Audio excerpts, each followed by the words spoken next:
the events director here. It is my pleasure to be introducing Sarah Pinsker, moderated by Andrea Martinez Corbin. Give them a little round of applause. But first, I have housekeeping.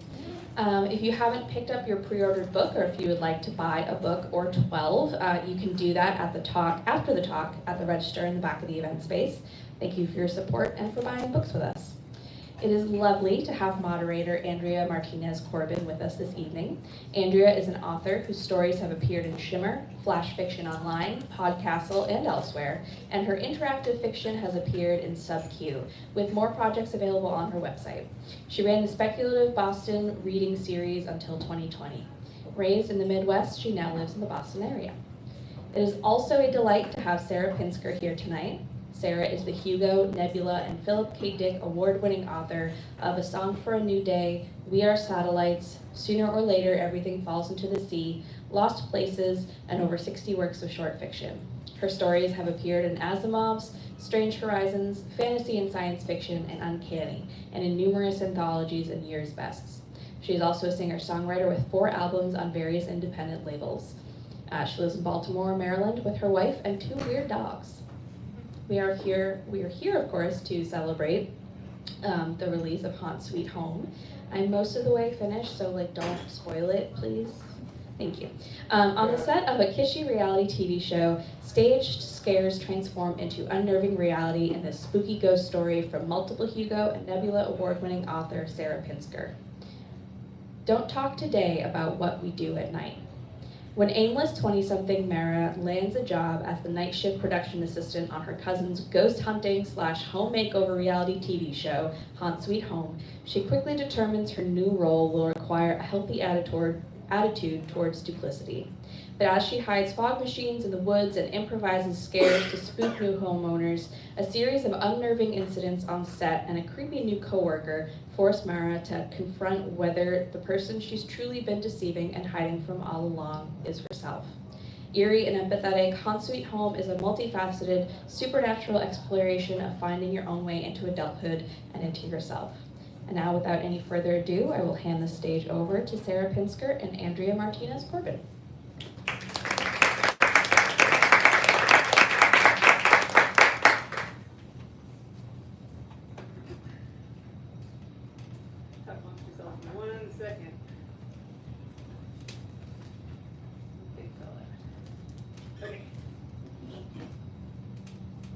Hi there.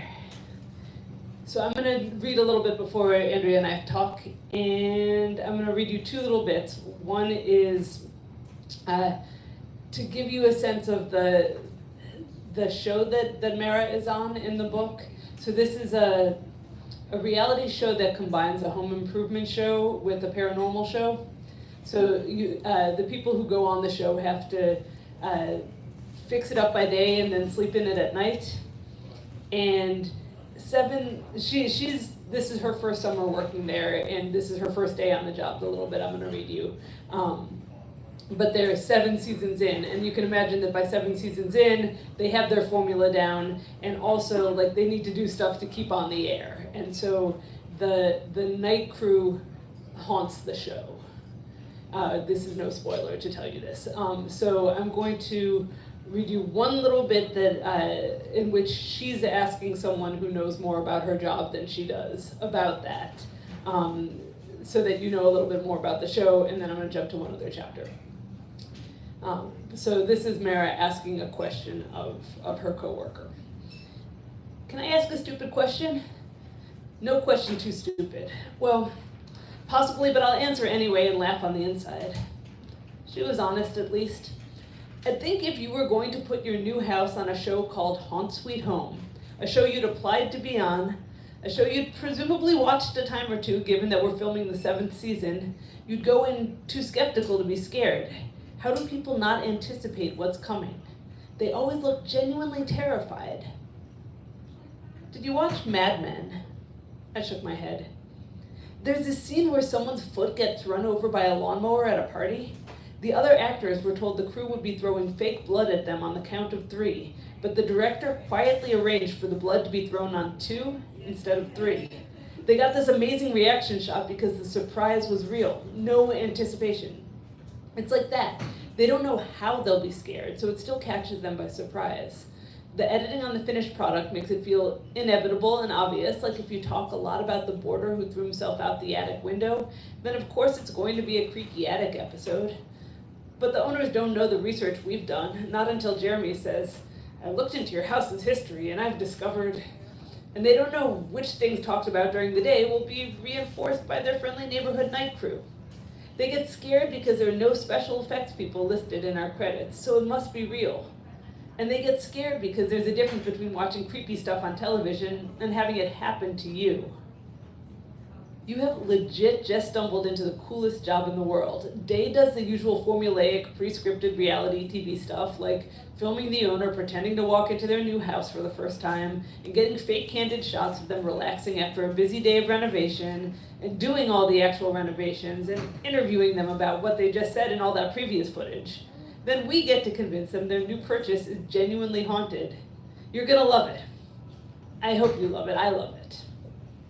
So that's her coworker explaining what's so cool about the job. And then I'm gonna jump to one other little bit, which is, so she's discovered that she is in fact the one who does the haunting. We're also only 2 chapters in, so I'm still not spoiling anything, I promise. But she's the production assistant, which is the person who does all the dirty work on the set, like the gopher. But she's also, in this particular case, the one who has to, crawl through crawl spaces and stuff. And she's been thrown out into the woods to, she spent the last couple of nights running a fog machine. And now she's waiting out there to press play on a tape recording of a spooky voice and run away and crunch branches if they come out looking. And she just tripped over a tree, a trunk that was split. My Oma used to whittle spoons and birds from scraps of wood my cousins and I found for her. How do you know which parts to cut away? I asked her once. I ask it what it wants to be. If I look at it long enough, I see the shapes inside. Do you see anything in this one? I examined what I brought her, a soft curved splinter of pine. A dove? She nodded, taking me seriously, then coaxed the bird from the wood. Not an exact replica, but the spirit of the thing. If I had said a duck or a hummingbird, I imagined she'd have made that instead, but it was magic to me as a kid. She'd offered to teach us all how to do it ourselves. My cousins passed on the offer, and my mother said I was too young for knives. By the time I was old enough, Oma's arthritis had gotten worse, and she couldn't hold her tools properly anymore. She still taught me a little, ducks and spoons, but was more talking than hands-on instruction by then, and I've always learned better by doing than listen and learn. I practiced on my own sometimes. I wasn't supposed to show my face for at least an hour, and this dead wood definitely looked like it had a shape to reveal, if I could only draw it out. I reached into my backpack for my multi-tool.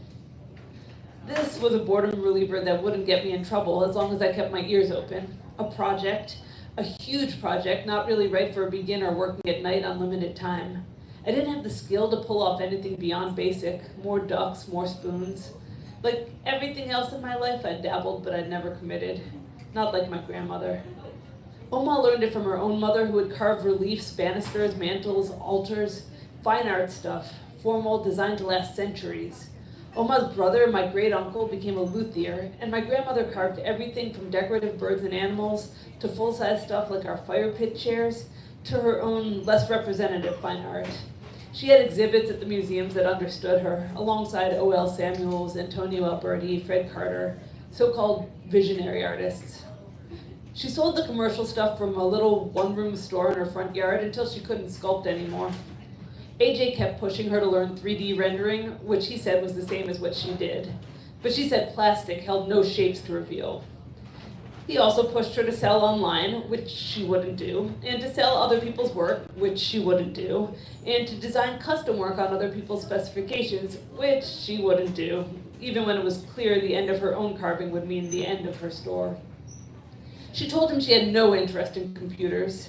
She opened her store 3 days a week from 12 to 3 for 38 years and carved new items while she waited for customers to buy the ones already on the shelves. People sought out her little shop because everything she made was one of a kind, even if some of it was kind of weird. She took special orders, but only from people who supplied their own wood and carried no preconceived notion about its ultimate form. For her last 4 months in business, she sat behind the counter with her stand fan blowing and NPR keeping her company, and 2 pieces left on the shelf, an abstract twist and a one-legged duck, the last art she'd made before her arthritis got too bad to keep going. My dad finally paid one of his friends to go in and buy both. That was 2:15 p.m. on a Tuesday. She turned her open sign to closed, walked up the drive to the house, and never set foot in the shop again. The main thing I took away was her insistence on allowing the wood to dictate the shape. She listened or looked or held it until a new form revealed itself, but she never started with any plan for what she wanted to create that day, even if she knew the Duck Festival was coming or Christmas or whatever. You couldn't ask her to make a portrait of your dog. Sometimes she'd stare at the wood for hours or run her fingers along the grain of it with her eyes closed like she was reading it in Braille. When she finally cut, it could become anything. Ducks or strange swirls or faces pushing through the wood like they were coming out of the water, or animals I didn't recognize. She said it wasn't hers to question what a piece wanted to be. I stood in the darkness waiting for the shattered apple tree to speak to me. What did wood sound like when it spoke to my grandmother? A sound or a feeling or a clearing away of everything except the true shape? My first thought was that the tree looked a little like the bow of a ship, a figurehead. The curve was right, but the idea soured. I was imposing my own ideas, and besides, the tree wasn't going anywhere. It didn't need someone to guard its passage. I stared again, trying to conjure Oma's way of looking. "What are you?" I asked, and waited. I asked again, and this time I heard an echo of my words twist around the trees and back to me in my own voice. "What are you? Are you?"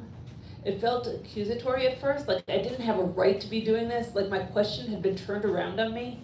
My whole family was good with our hands, but I had no skill, no practice at this beyond my idle whittlings.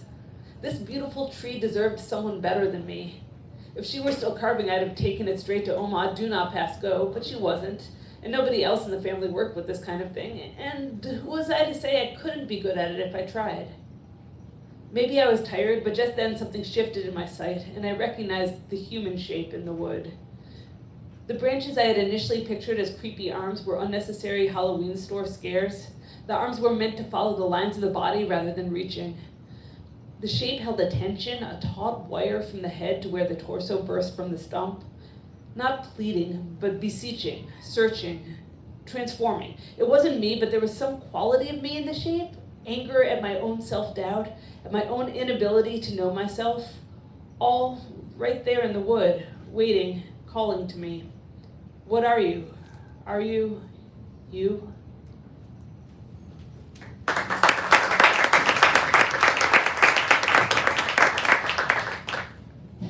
Thank you. You're welcome. That I remember as being the moment that I was like, I love this. So I want to start by talking about the thing that when I've described the book to people, they latch onto and are like, that's an incredible idea, which is the reality TV show. So you've already described it. It's a home reno show that's also a haunted house show. I want to ask that inevitable question, where did that come from?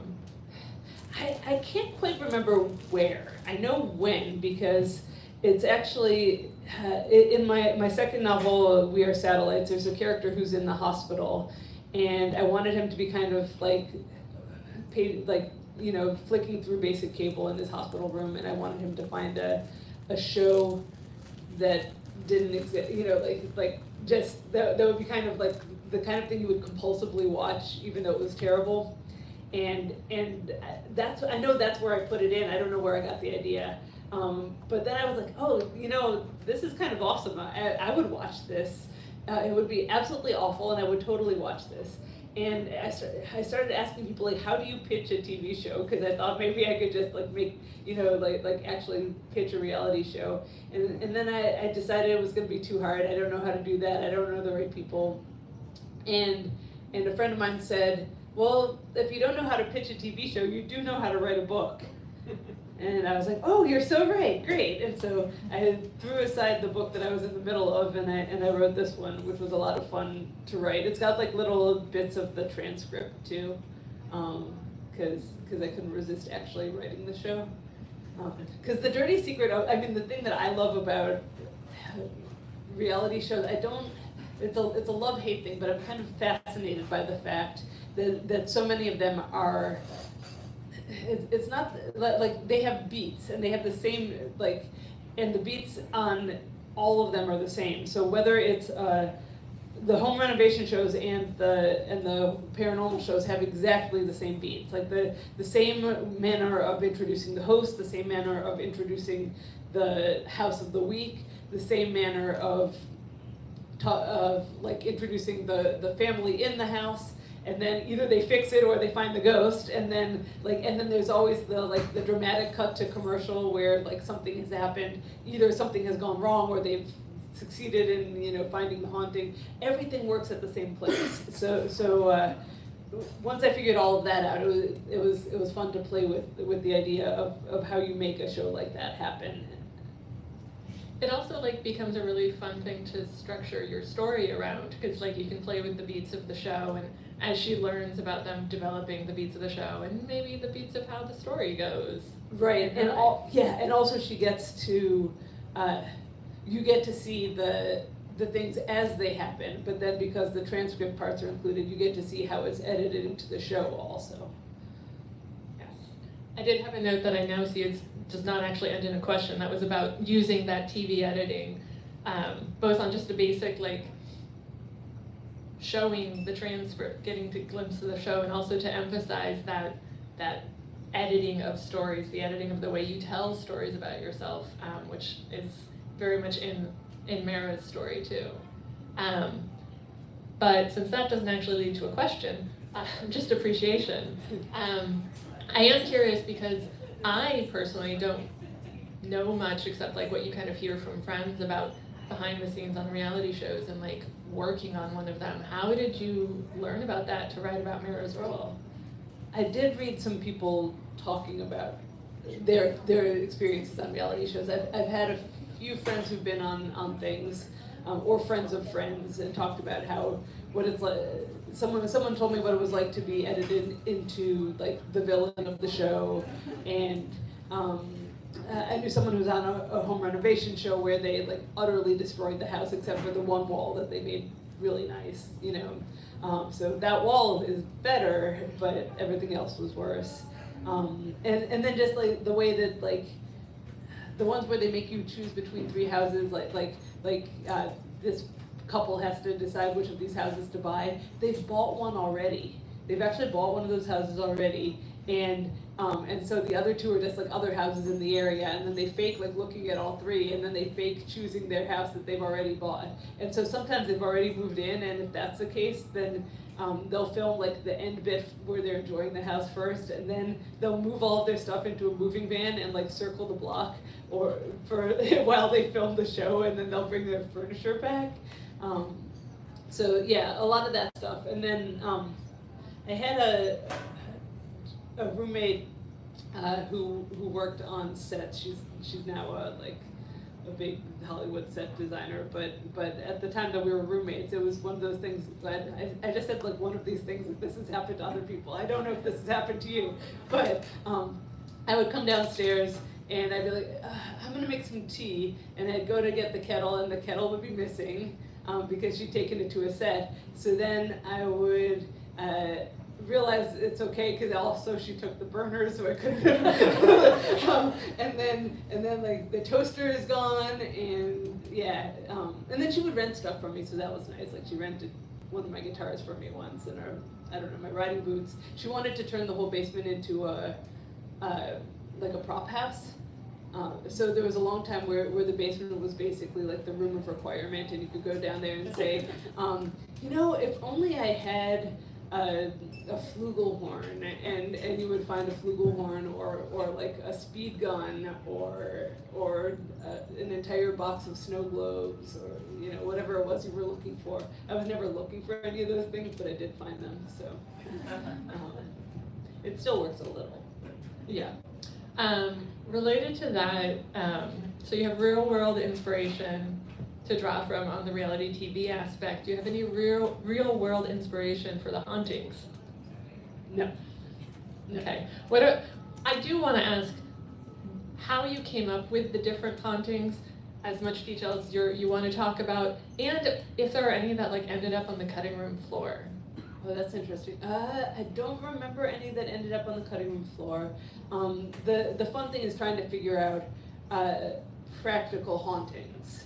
So I had to figure out things that a person could do to make a house seem like it's haunted. And it can't. The tricky thing is like the practical effects that they use in movies aren't necessarily the right ones. Like the effect that they use in Ghostbusters to make all the card catalogs fly up wouldn't work because they're not trying to scare the people on the set. They're trying to scare the person watching it, which is different because like if they were like floating books around on wires while these people are there, they're not going to get scared, right? So you need to find ways to practically haunt their house that they won't figure out.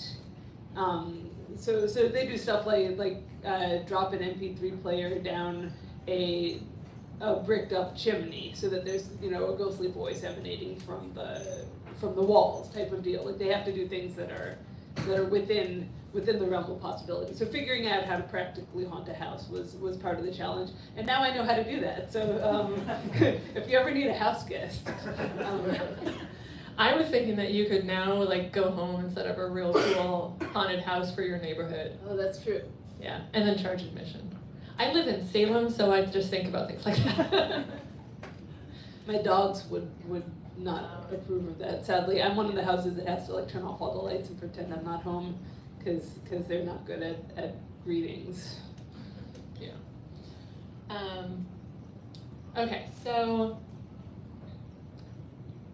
I was really tickled by the fact that the 7th season of this show, they go to Western Massachusetts.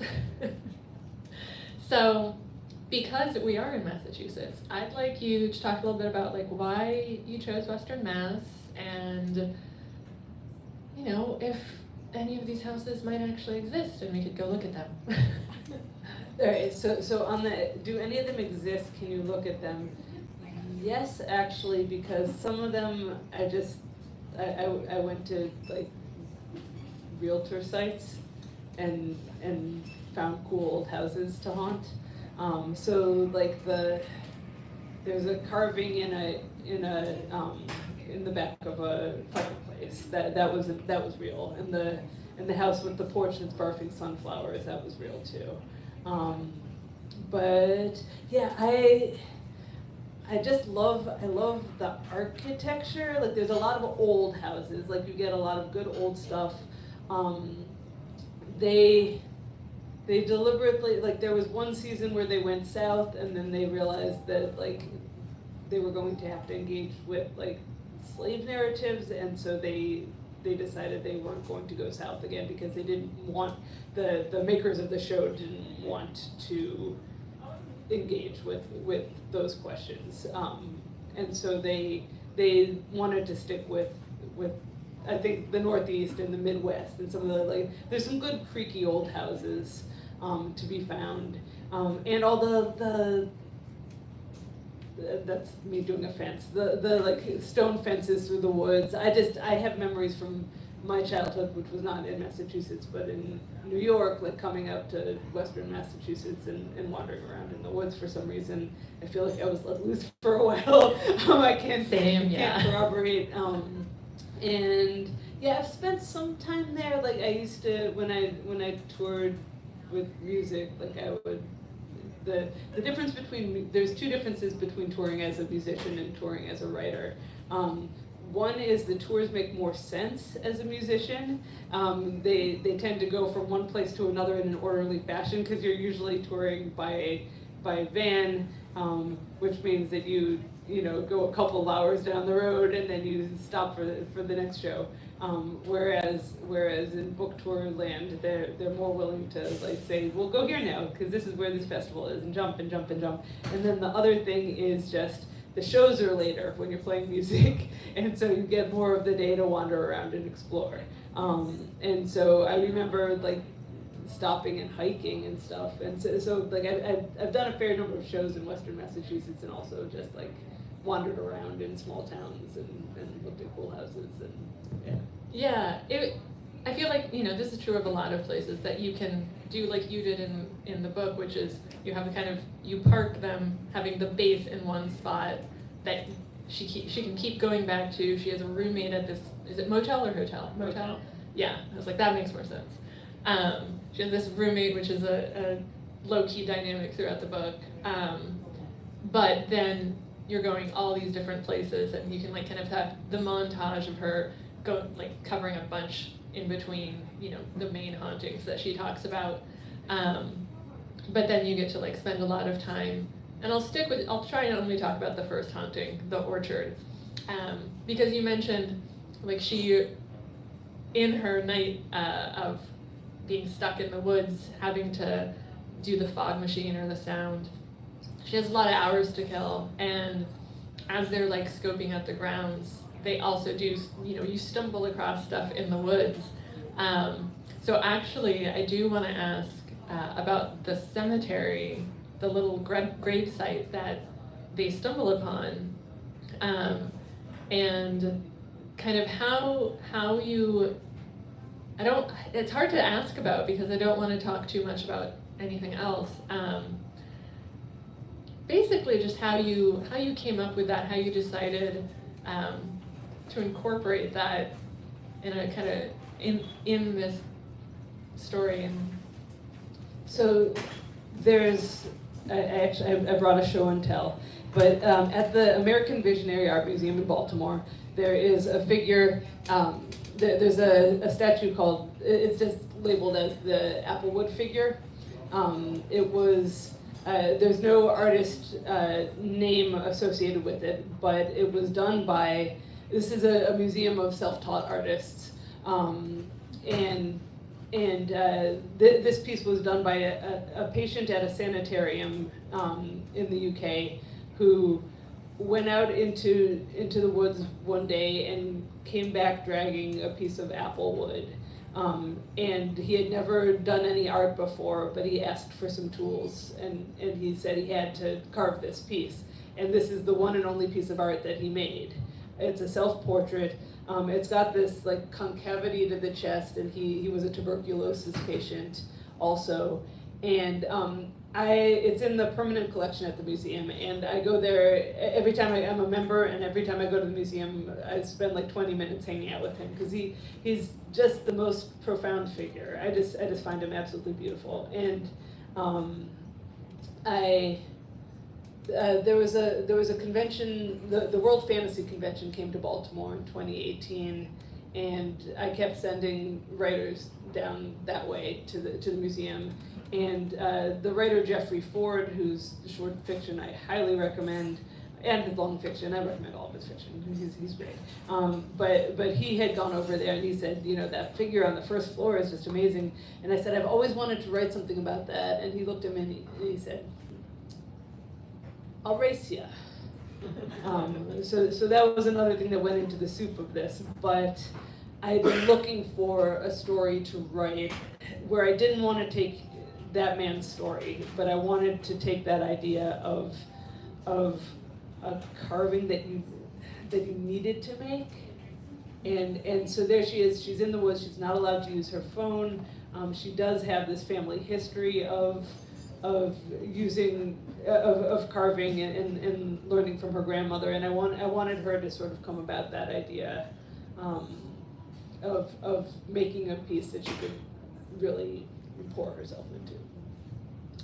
Yeah, I'm glad you brought that because I had tried to look up the image and it was very hard to find anything online about it.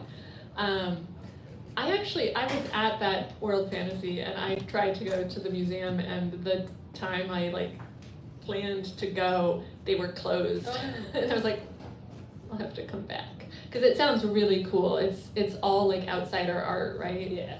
Yeah. And the building itself is like a work of art too. I at least got to like wander over and see that much, but I didn't get to go inside. So in the future, I'll go visit the Applewood Man. So you beat Jeffrey Ford. I did beat Jeffrey Ford.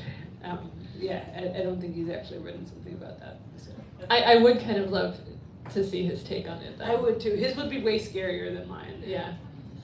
Yeah, that is something you've described this as a little bit more cozy than This horror. is a gentle haunting. Yeah. Yeah. Yes.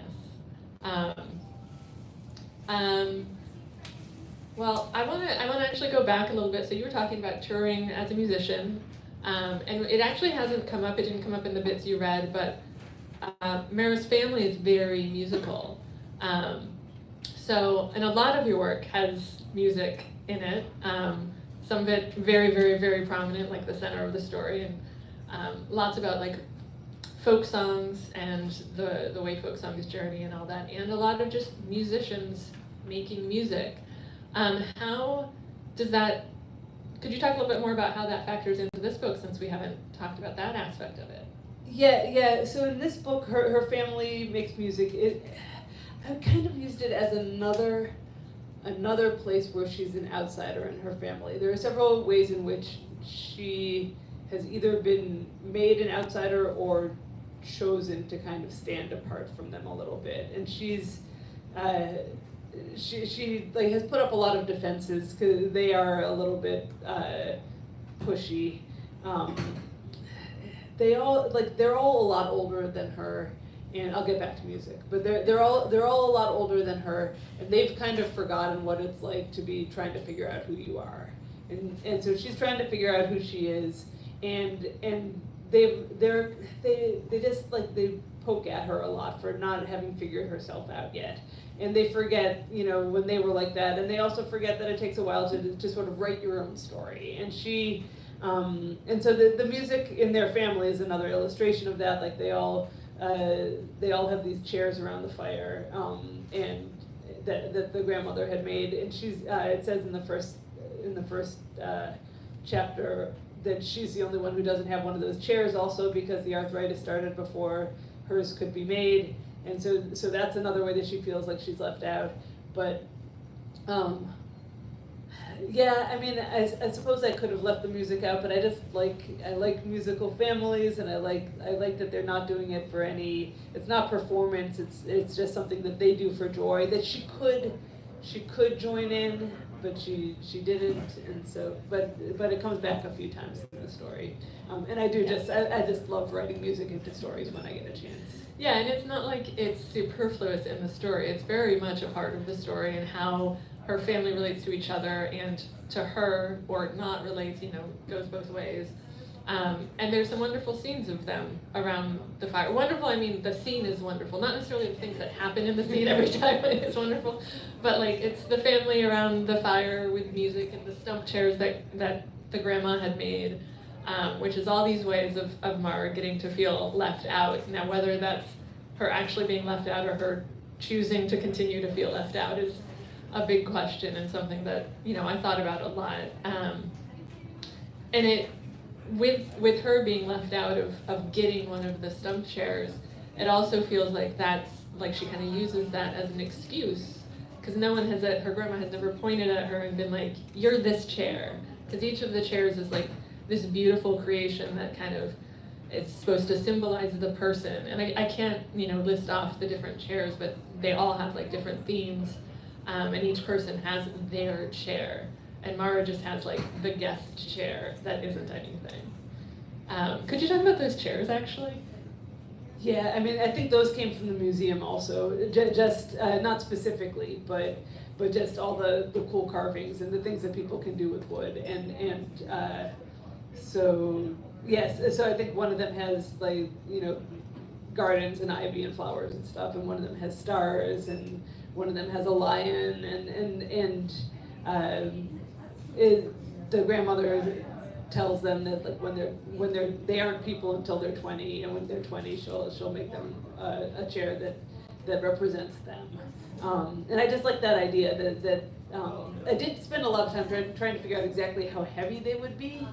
And I've never like worked up the nerve to ask the museum if I could like pick up I just want to know, because I'm not very good at gauging how heavy things, but things made of like solid wood tend to be really heavy. So I am, I am curious exactly how, I picture them kind of rolling them through the grass and setting them up again, and then they leave them out there for the summer, and then they roll them back in for the winter. But, I'm not sure that was what was the question, but that's what I answered. The question was, could you talk about the chairs? I did. Yeah. If anyone wants to make a guess at how much an applewood stump chair would weigh, then Yeah, the most I can contribute thank you. is that like different woods have different densities, so it could vary. Yeah. That's all I got. Yeah, I learned a lot about which woods are easier and harder to work with. But, Yeah. Was it purposeful that you chose apple, or was that kind of a lucky thing that it was? Well, it was as tribute to that statue, but and because I wanted the orchard. Right. But yeah, I looked it up. It's not one of the ones that they recommend for beginners, but it is very carvable. So. Yeah, I liked that it was like intermediate. It was like a little bit. Yeah, pushier. it was a push, but she had to. Yeah. She was pushing herself in any case. Yeah. It's also interesting to me that like you have the chain of music and you have the chain of like creating art, and Mara, I keep saying Mara. I kind of go back and forth. Okay. I won't hold either against you. Okay. But like she finds the stump and like feels drawn to carve something from it, and like, you know, because it's a book, it's not a spoiler to say that she changes. Like something happens to her during this book, and it's kicked off by the show and by finding this trunk to carve, and it with that and with her purposeful distancing from music before that, it kind of made me think about the link between finding yourself, as cliche as that phrase is, and finding your artistic expression. Is that something you were thinking about with this book, or is it just like I'm reading into things? I mean, she has no idea who any of herselves are, so she's trying to figure that out. But a lot of it was also just the stories we tell to figure the stories we tell about ourselves. So there are different people in the story who have, you know, there's a very crafted narrative of the TV show, and then there's a lot of people who have sort of made their own myth. You know, starting with her, the way she gets the job is her cousin is the host of the show, and he's the golden child of the family who had left like the week before the high school graduation, and the story went like he had just gone to New York, and he got a commercial in the first audition that he went on, and he went from there to hosting the show, and like how perfect is he,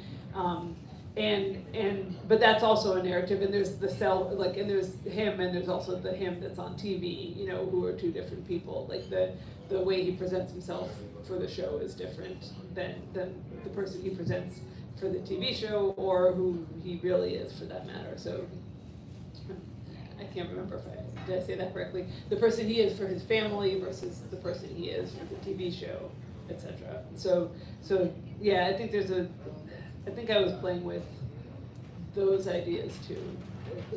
You know, whether she had found her, I'm going to not spoil anything, so I'm gonna just stop ruminating on that for a second. Yeah. That's fair. It's hard because like there's so much to talk about in this little book, and a lot of it is like how it all comes together in the end, which I really enjoyed, but that's all I'll say about that. Instead, why don't we'll keep talking for another minute, and then this is your warning that I'm gonna ask you guys for questions, because I wanted to leave a little bit of time. So start thinking. And in the meantime,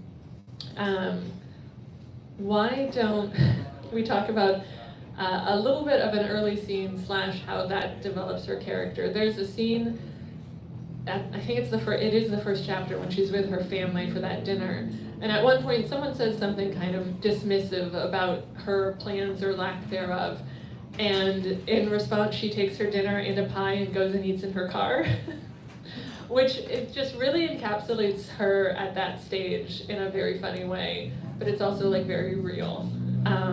Just like you can't deal with and that's like the end of the night after, you've been sitting listening to everyone else play music. And the golden child was there, her cousin was there for the dinner, so like comparisons there and all this. So she comes from this place of feeling treated this way by her family, and like latching onto those little comments and like feeling like, oh, I'm aimless, I keep not finishing college, and they keep, reminding me that I keep not finishing college. But then she does finally take this job at her cousin's show, and starts, meeting new people. So I was kind of curious because all those aspects of her character make her come off as a little bit of a like less active protagonist, if I can use one of those craft terms, which is something that's very hard to pull off because a lot of stuff just happens to her. But she's also meeting all these new people. So I was wondering how those aspects of her character, the aimlessness, kind of affect the way she goes about her job and her new coworkers that she meets, because those are, people who were then with the rest of the book, and she deals with those relationships. I think I wanted her to start off in that place of things happening to her, and also I was thinking about what it's like to be that age, that like early 20s, and the question of like how do you find the place where you're supposed to be, because it's so easy to to say in retrospect, well, this is the path I took because that's now it's laid out very clearly, but there's a lot of circuitous stuff. There's a lot of jobs they never tell you about it, like that they like you never learn that certain things exist. Like, how does someone end up being I'm gonna totally blank on any possible job I can put in here, but how do you find out about being the production assistant on a reality TV show? It is a friend who invites you to do that, because it isn't like, I am setting out to do this thing, that's not, maybe they say I'm gonna be a director someday, or I'm gonna be an art designer or something, there are things that we think of as jobs, and then there are things you sort of fall into. I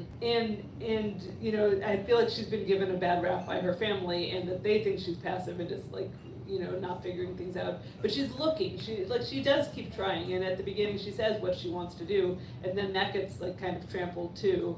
And I think that she takes this job and she says, well, I could be good at this. And I think that's the start of something that's not passive, because she takes that, and she still, her job is to do what other people tell her to do, but she does start to take agency at that point. Yeah, and it's a whole new place and almost a whole new set of people. Well, it's mostly a whole new set of people because her cousin is absent a lot of them because he's the talent and she's behind the scenes. You know what, it's 7:45.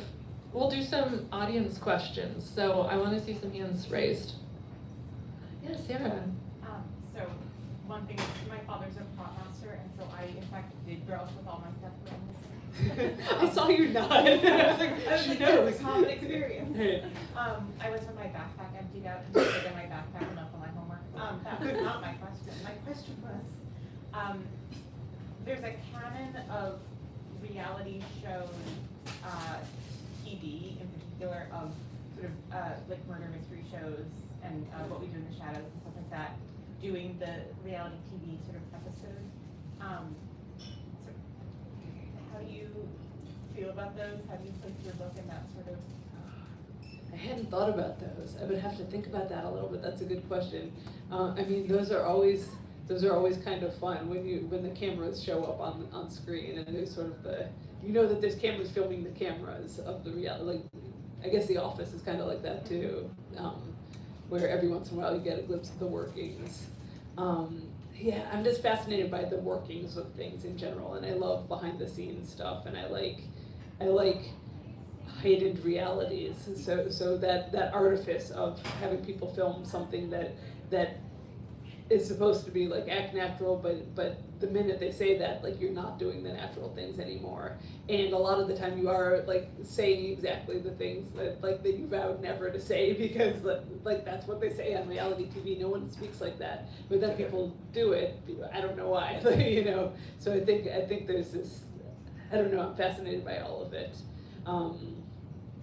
There's a new book that just came out called Cue the Sun, and that's all about the history of reality TV. Is that Nussbaum? Yeah. Yeah, Emily Nussbaum, I think. I believe Emily. Yeah. Because Abigail is the Yeah. science fiction. Yeah.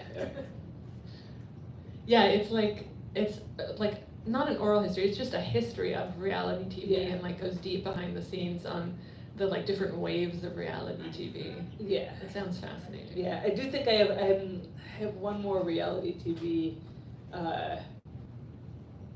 book / story in me that I think I have to write next, and then I might have like purged this. One thing I didn't ask, to give you guys a brief break, is what reality TV shows do you like? Like is a strong word. Like what do I end up watching? No, see, it's all fascination. I won't actually admit to like. Watch. Just watch. But okay, I am also fascinated by Naked and Afraid, because Naked and Afraid, again, like first of all, like you take these people and you literally, like they starve themselves, like they lose like 20 pounds, and you see their you know, the flesh disappear from them, and they are sitting there next to, like they're being filmed, and there is a film crew that's like in the next like gully over or whatever with a complete craft table, and like the mindset that it must take to be sitting there like eating bugs and trying to stab like you know, minnows to when the donuts are right there, and there have been like cases where they've like gone and raided the craft table because they got that hungry, but also like the places that they put them are not always like wilderness. It's like that little patch of woods like between this suburb and that suburb. Like there was one where they were in the Everglades, and I believe it's like some little patch of like swamp like next to Disney somewhere, like, and so you just picture like they must have to like cordon it off pretty heavily so no one like wanders into the weird starving naked people, but they're just like all like they're so close to civilization in a lot of those things. Yeah. And I'm just waiting for them to do one where it's like, we dropped them in the fens in Boston. Which is in the middle of the city. My wife watches, she's South African, and she watches when they send them to Africa, and she just gets like utterly disgusted, because she says like they're just in a park, like they're in a park, like and no one would be this stupid, like why would you walk around without shoes, like if shoes exist, wear shoes, like you're gonna get like thorns this thick in your feet, like why would you do this to yourself? And yeah, so the question of why would you do this to yourself is always the bottom line question that fascinates me. Like, and if you can get like to that question about humanity, like, and then apply that to a character, then that's a really meaty place to go with something. Yeah. Yeah, the gray sweatshirt. So I was starting to think about like some of your previous stories, and like when you wrote about a pandemic and a pandemic came true. So like when I'm listening to you talk, I'm thinking, well, you wrote about like this reality TV show. What if this reality TV show really existed? So if somebody approached you about wanting to actually make this show, how would you react? And then also like what like suggestions or warnings would you have for them? Oh, they should totally make the show. I mean, the warning would be, yeah, watch out. You know, like if you're using old houses, who knows what is actually in there. But you know what's funny is you said the part about like the family ribbing her, and I suddenly realized like one of the family members, she's like asks her what she's doing, and she says like I've got a plan, and one of the family members says, I've got plans to have a plan, like kind of mocking her. I was like, oh, that's coming a little close too. I feel like I heard that in the news recently. But yeah, plans to have a plan, 2024. But yeah, so I would totally sell them this TV show. I would have fun watching this show, because yeah, I think it would make for a good show. It wouldn't be as good as the one in here though, because I mean they would still haunt it, but I think people would be too aware. But yeah, the first season would be great. It would just be Just gonna stare at all of you. Yeah, Ian. I really enjoyed hearing you talk about all the very disparate inspirations that form the basis for the story. And I'm curious, how do you know when it's time to start writing? Is there like a critical mass of different inspirations that come together, or is it like different project to project? Oh, that's a fun question. So the question was, what's a critical mass of things coming together when you know that it's time to start writing the story? And I think it depends on the scope of the story. Like if there's an anthology and someone says you have 2 weeks to turn this around, then I might like grab the first idea that comes and run with it. And with something like this, if I've got the patience to wait for it, I found that a lot of my stuff that I'm proudest of is stuff that I was willing to give the time that it needed, which is sometimes agony, because you want to get started on that thing and you have this cool idea, but also that weaving is where the meteor stuff comes in. Like that's where like the book comes from having. Tends to be like things that you've been able to like intertwine. So it's the sculpture and it's the weird reality show concept, and like once you get a couple of ands going, then it seems like worth giving it a shot. And then sometimes there's another period of like letting it rest for a little while before you can go back in. Like to get really rich paint colors, like sometimes you have to like let layers dry first. Like you can't just paint it all at once, no matter how much fun you think it would be. Yeah. Yeah, in the back. Having worked on novels previously, do you find the editing process for a novella versus in the case spot, short story and novel? Do you find that was like a different process and be a different headspace for that? The question was whether I had to be in a different headspace to work on and to edit a novella like this as opposed to a full-size novel or a short story. This is such a nice bite-sized thing. Like you can hold most of it in your head. It was pretty easy to go back through it when I needed to go back through it. I would happily write at this length again. Like short fiction, you can just read the whole thing in a chunk. Novels, you have to look at it in sort of bits and pieces. It's hard to look at the whole thing. And this fell into some nice middle spot where I haven't. I'm trying to think if I've written anything at this length before, but I've got a couple of novels, and then I have things that are about half this length and shorter, but this was the first one in this like middle spot of the longest that a novella can get before it becomes a novel. It was a pretty sweet length to work at. I would totally do it again. In terms of thinking about it and the amount of time that it takes in general, just both for composition and for every editing pass. Like it was a lot faster than the novel process. Yeah, in the stripes.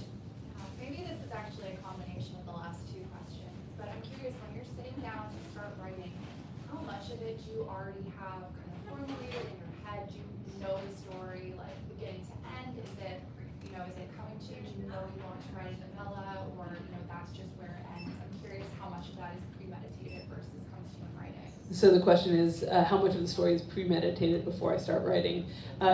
For me, I tend to work in two modes. One is that I'll just throw it onto the screen and start bashing at it. And I often get stuck when I do that. Like I can start something off really well. There's a device called a free write, which is like the old Alpha Smart, where like, or even older, like the word, what do you call it? The electric typewriters that had like 1 inch of screen that you could look at, and nothing else. And I find that's really great for the first couple of thousand words and just like getting a rolling start on something. But if I haven't thought through the next steps, then I run into like there's a spot beyond which I've thought about that I kind of come to this crunching halt, and that is where the like sitting and letting the paint dry comes in. But what I do at that point is I walk the dogs. And there's other things, if you're not a dog person, the things that you can substitute in that spot are go for a run, fold laundry, wash dishes, stir like risotto or something. Then like the things that you have to do with your body, but you don't necessarily have to do with your mind. But don't listen to a podcast and don't listen to don't let other input come in. And so I'll go on dog walks and I'll just tell the story to myself, and I'll tell the part I've already told on the page. And then I'll get to the point where I'm stuck, and then I'll start again. I'll say once upon a time, and I'll tell it as a story to my dogs as we're walking until I get past that point. And sometimes I work it out with them. Okay, so what would happen next? Well, then obviously, like she has to figure out, how to do this job, because if she's just bumbling about it, they're just going to fire her. So she has to have a level of competence. Like it turns out that she can do this. She can follow the orders that they're giving. Like that makes more sense. Okay, so I'm going to throw away that little bit that I started writing where her first day on the job she gets in trouble, because that doesn't make sense in this book. So I'll just talk that out, and if I'm lucky, then I talk myself past things before I've had to write them and fail at them. But sometimes that'll get me past a bunch of those spots. And what those do also is they mean that the page is never blank, because I get to the page and the story's already going in my head and I'm past where that stopping point is.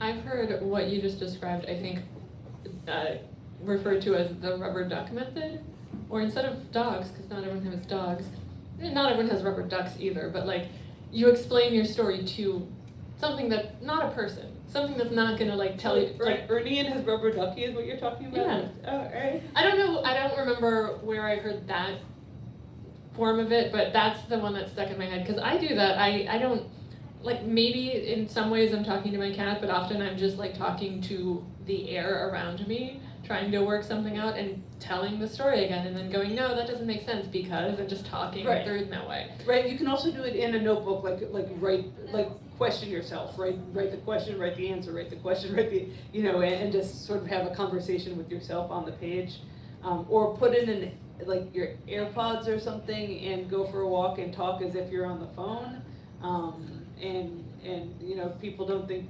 it used to be that they would sort of cross the street to go away from you, but maybe they'll just think you're having a conversation, which you are, you're just having it with yourself, so.